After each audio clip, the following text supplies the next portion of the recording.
శ్రీ గురుభ్యో నమః. శ్రీమద్భాగవతమునకు మాస్టారు ప్రసాదించిన వివరణను చెప్పుకుంటూ ఉన్నాము. అందులో భాగంగా త్వష్ట ప్రజాపతి ఆ వంశాన్ని గురించి వివరిస్తూ ఉన్నారండి. ఇక్కడ మాస్టారు చెప్తూ ఉన్నారు, పశుయజ్ఞములు అనగా పాశములచే బంధింపబడిన ఇంద్రియములనడి పశువుల పరిశుద్ధికై ఆచరించు యజ్ఞములు. పశుయజ్ఞాలంటే అదండి, పశువుల పరిశుద్ధికై ఆచరించేటువంటి యజ్ఞములట. వెన్నెముక అనబడు యూపస్తంభమునకు నాడీమండలము రూపమైన త్రాళ్లచే ఈ పశువులు బంధింపబడి ఉండును. యమనియమాదులతో వానిని బంధింపవలెను. యమనియమాదులతో అంటే అష్టాంగ యోగం ఉంది కదండి, అది. అర్వాచీన కాలమున అష్టాంగ యోగాభ్యాసమని దేనిని చెప్పిరో దానిని ఆచరణపూర్వకమైన క్రతువును సాధించిన అతి ప్రాచీనులు పశుయజ్ఞములు అని పేరు పెట్టిరి. సోమయాగమనగా కంఠము నుండి వచ్చి నాదమును ఉపాసించి పవిత్రుడగుట. సోమయాగం అంటే ఏంటండి? కంఠాన్ని నుండి వచ్చేటువంటి నాదాన్ని ఉపాసించి పవిత్రులవటంట. ఈ దేహమును పిండగా వచ్చిన సారమే కంఠధ్వని. దానిని పిండి దేవతలకు, ఇంద్రునకు, పరమపురుషునకు సమర్పించు నాదోపాసనమే సోమయాగము. ఈ సోమమును పిండుటకు 2 తిరుగటి రాళ్ళుండును. వానిని గ్రావాణములు అందురు. గ్రావాణములు అటండి. మాస్టర్ ఇక్కడ సంధి విడదీసి కూడా ఇస్తున్నారు. ఇగ్ ప్లస్ రావాణములు, అదండి. గ్రావాణములు అంటే ఏంటండి? ఇగ్ ప్లస్ రావాణములు అనగా కంఠమందలి గకార స్పర్శచే రావమును ఉత్పాదించునట్టి స్వరపేటికలని చపకృతి. స్వరపేటికలండి. వీటి రాపిడి వల్ల మనకి వాక్కు వస్తుంది కదండి, అవి. సంగీత సాధనము అని అర్వాచీనులు దేనిని సాధించిరో దానినే గాంధర్వ సాధనమను పేరుతో ప్రాచీనులు సాధించి సోమయాగముగా లోకమునకు ఇచ్చిరి. సామము, సోమము, స్థోమము, సుమ్నము, స్తుతిసవము, సువము అను పదములన్నీ ఒకే సాధనమును తెలుపును. ఈ 2 సంప్రదాయములను ఎరుగని వేదవాక్యులైన పండితులు పశుయజ్ఞమనగా జంతువును బలి ఇచ్చు యజ్ఞమనియు, సోమయాగమనగా సోమ అను దుంపరసమును నైవేద్యము పెట్టి తామును పుచ్చుకొను యజ్ఞమనియు వర్ణించిరి.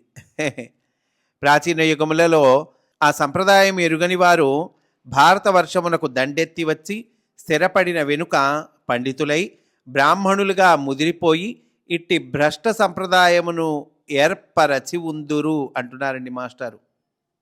కనుక అదిగో అలా భ్రష్ట సంప్రదాయాల్ని ఏర్పరుస్తూ ఉన్నారు. వీనిని వేదములతో కలగాపులగము చేయగా నేడు మనము చూచుచున్న వేదవాంగ్మయము ఏర్పడినది.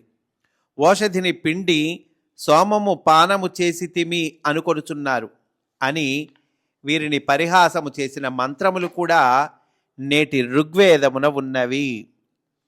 దీనివలన సోమమనగా కేవలము దుంప తెంపిన రసము మాత్రమే కాదని స్పష్టమగుచున్నది.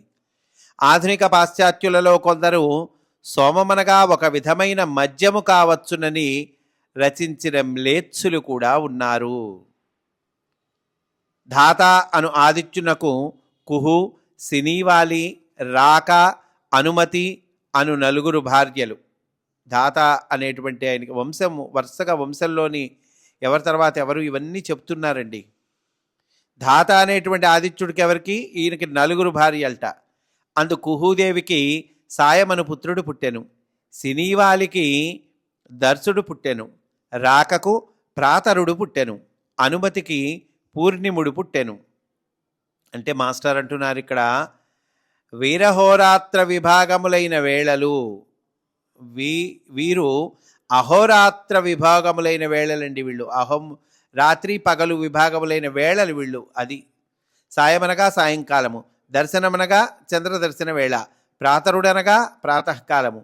అట్లే పూర్ణిమ అను కాలము కూడా మాసమునకున్నట్లే దినమునకు కూడా ఉండేది. విధాత అనేటువంటి ఆదిత్యునకు క్రియ అను భార్య యందు అగ్ని, పురీషి మొదలగు పుత్రులు పుట్టిరి. క్రియ అనగా కార్యాచరణము, అగ్ని అనగా ఇచ్చట సంకల్పము, పురీషి అనగా మలము కలవాడు.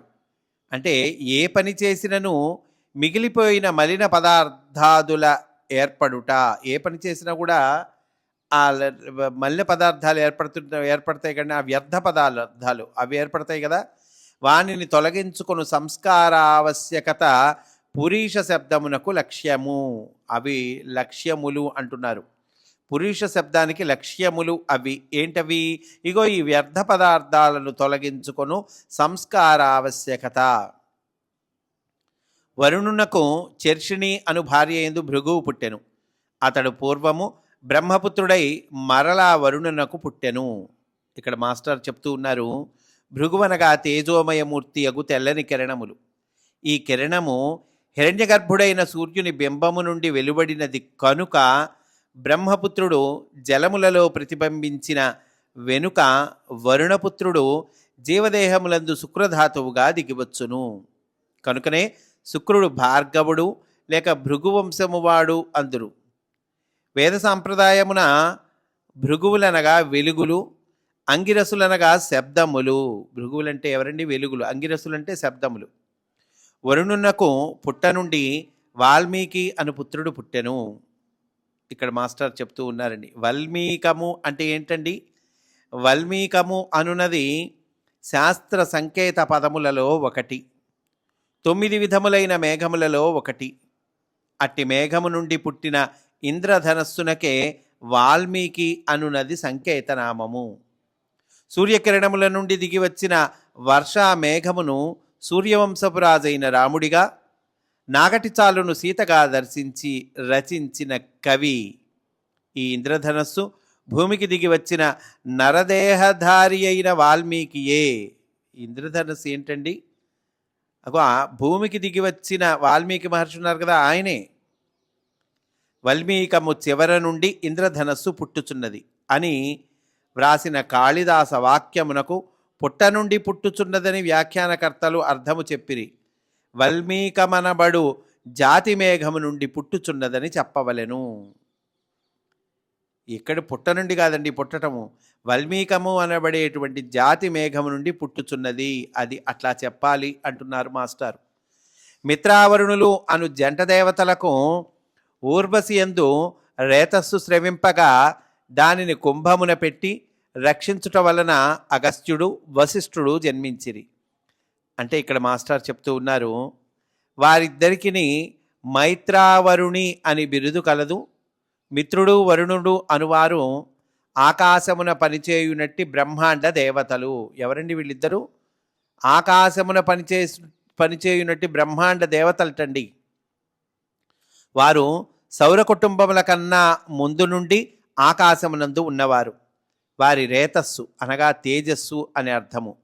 దానిని కుంభమున ఉంచి రక్షించుట అనగా కుంభరాశి యందు స్థానం కల్పించుట. అగస్త్యుడు వశిష్ఠుడు అను తారకలు కుంభరాశి యందు జన్మించినవి.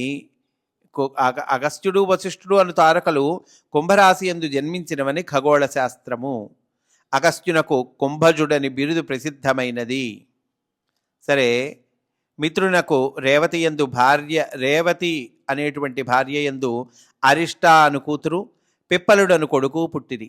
ఇంద్రునకు పౌలోమియందు జయంతుడు, ఋషభుడు, విదుషుడు అను కొడుకులు పుట్టిరి. ఉరుక్రముడను బిరుదుగల వామనమూర్తికి కీర్తి అను భార్య యందు బృహత్సోకుడు పుట్టెను. వానికి సౌభగుడు మొదలగు వారు పుట్టిరి. నారాయణుడు కశ్యపునకు అదితియందు వామనుడుగా పుట్టిన వృత్తాంతము ఇటుపైన చెప్పబడును అంటున్నారు.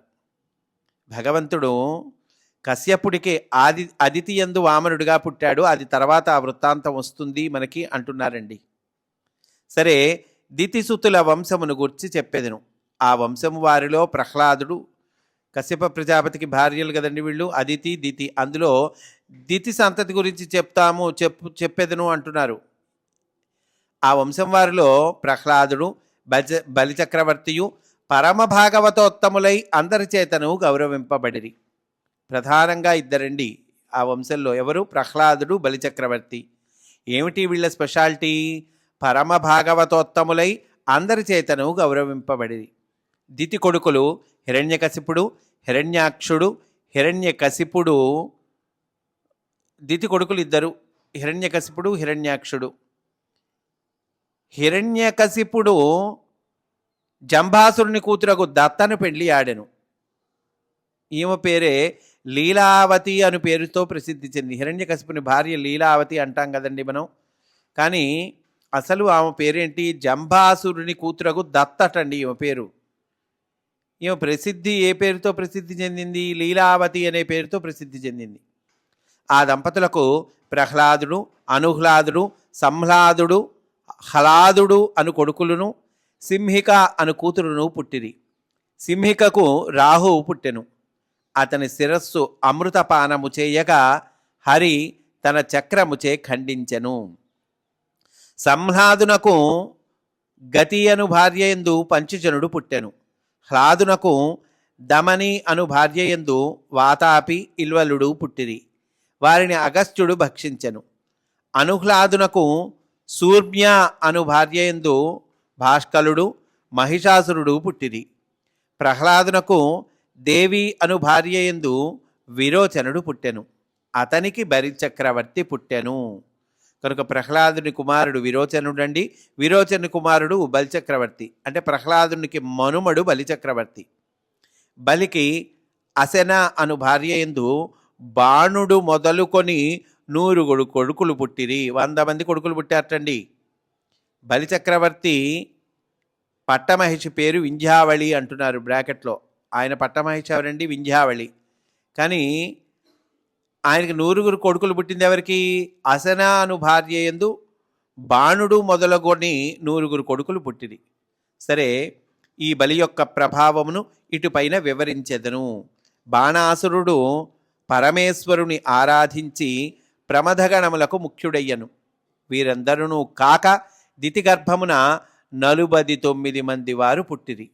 వారు సంతతి లేనివారై ఇంద్రునితో కూడి దేవతలైరి. వీరే మరుత్తులు అనబడు దేవతలు. అనగా విని పరీక్షిత్తు మరలా ఇట్లు ప్రశ్నించెను. ఇవన్నీ విన్నాడండి పరీక్షిత్తు. మళ్ళా ప్రశ్నిస్తూ ఉన్నాడు. ఏమని ప్రశ్నిస్తున్నాడు అనేటువంటిది రేపటి రోజున మనము చెప్పుకుందాము అని సవినయంగా మనవి చేసుకుంటూ, స్వస్తి. వాసుదేవా.